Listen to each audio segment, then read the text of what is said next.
आज हम पढ़ेंगे आज हम पढ़ेंगे अवकलन समीकरण। अवकलन समीकरण में भी आंशिक अवकलन समीकरण। केवल मात्र एक ही स्वतंत्र चर वाले फलनों के अवकलन को तो हम कर लेते हैं। उसके बाद आज हम 2 या 3 चर वाले फलनों का अवकलन करेंगे। सबसे पहले करेंगे हम 2 चर वाले फलनों का अवकलन। तो सबसे पहले लेते हैं हम 2 चर वाले फलन। उसके लिए हम लिखेंगे 2 चर वाले फलन।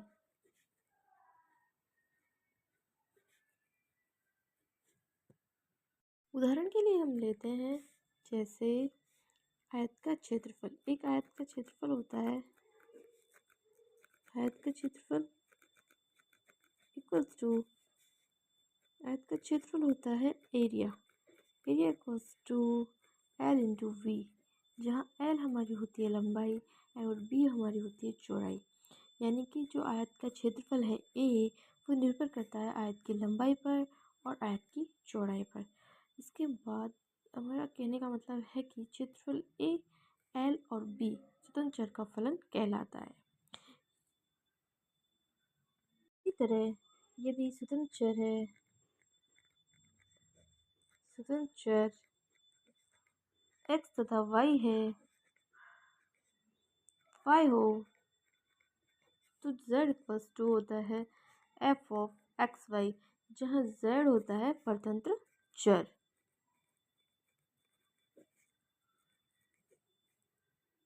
इन सब का मतलब है कि 2 चर वाले फलन, 2 चर वाले फलन होते हैं क्षेत्रफलों के बराबर। क्षेत्रफल जैसे होते हैं 2 चर वाले, क्योंकि यहाँ पे 2 चर है एल और वी, ये होते हैं 2 चर वाले फलन। इसी तरह लेंगे हम 3 चर वाले फलन। तो 3 चर वाले फलन में तीन चर वाला फलन उदाहरण से आयतन v इक्वल्स टू होता है l into B into H, जहाँ l होती है लंबाई, v होती है चौड़ाई एंड h होती है ऊंचाई।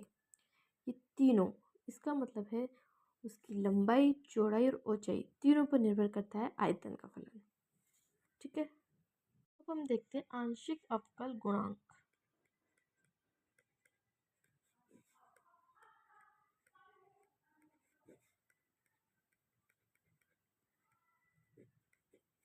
आंशिक अवकल गुणांक f ऑफ एक्स वाई। अवकल गुणांक लिखने के तरीके क्या होते हैं? जैसे होता है del f equals to del f upon del x, जहाँ पे जो y होता है वो होता है कांस्टेंट। इसको बोलते हैं हम f का x के सापेक्ष आंशिक अवकलन। f का x के सापेक्ष आंशिक अवकलन।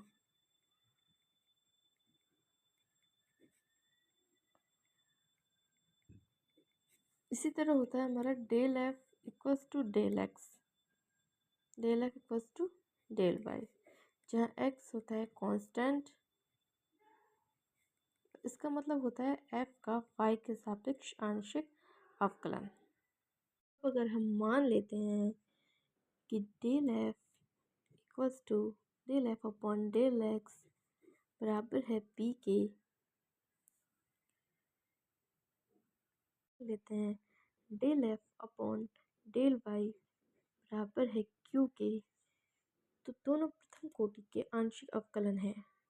f के प्रथम कोटि के आंशिक अवकलन, यानी कि f के सापेक्ष दोनों का प्रथम बार यानी एक एक बार अवकलन हो चुका है, तो इसलिए हम दोनों को बोलते हैं कि दोनों प्रथम f के प्रथम कोटि के आंशिक अवकलन है। इस तरीके से हमने माना कि del f upon del x बराबर है p के। ये तो था प्रथम कोटि के आंशिक अवकलन। इसके बाद अगर हम इसका एक बार और x के सापेक्ष आंशिक अवकलन करते हैं तो फिर क्या निकल के आएगा, del square f upon del X square x के सापेक्ष। इसको हम ऐसे भी लिख सकते हैं del upon del X upon del F upon del X. इस तरीके भी इसको लिख सकते हैं, ये दोनों बराबर होते हैं। इसके बाद में अगर हम इसको डेल अपॉन डेल एक्स और इस पूरी इक्वेशन को पी के बराबर लिख देते हैं तो बराबर में होता है del P upon del X equal to are.